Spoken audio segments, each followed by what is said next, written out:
রবিবার কলকাতার Dharmatala bus stand থেকে বিপুল পরিমাণ কার্তুজ সহ পূর্ব বর্ধমানের কেতুগ্রামের রামকৃষ্ণ মাঝি নামে এক যুবককে গ্রেফতার করে কলকাতা পুলিশের এসটিএফ। ধৃতের বয়স 26 বছর। ধৃত যুবকের বাড়ি।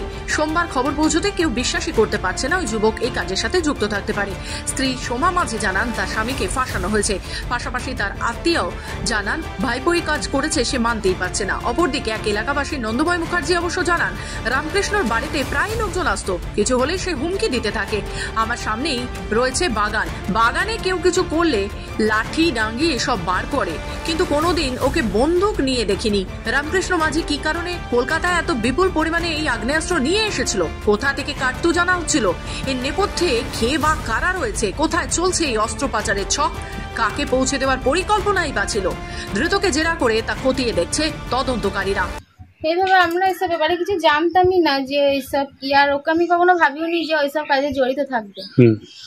আর ও কি কিসের জন্য যে এইসব করেছে সেটাও আমরা জানি না, আমাদেরকে জানাইনি কিছু। তো কি মনে হচ্ছে? হয়তো ভাবছি যে ও কোনো কারণে হয়তো আনতে গেছে, তাছাড়া কিছুই নয়। একরকম তো মনেও হচ্ছে যে ফাঁসিয়েছে হয়তো কেউ কোনো রকম ভাবে।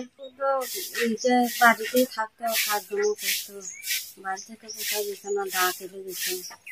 আর এমনিভাবে আমি কোনোদিন দেখি নাই। আমি তো আজ 10 বছর রয়েছি, কোনোদিন আসা যাওয়া কোনো কিছু করা দেখি নাই।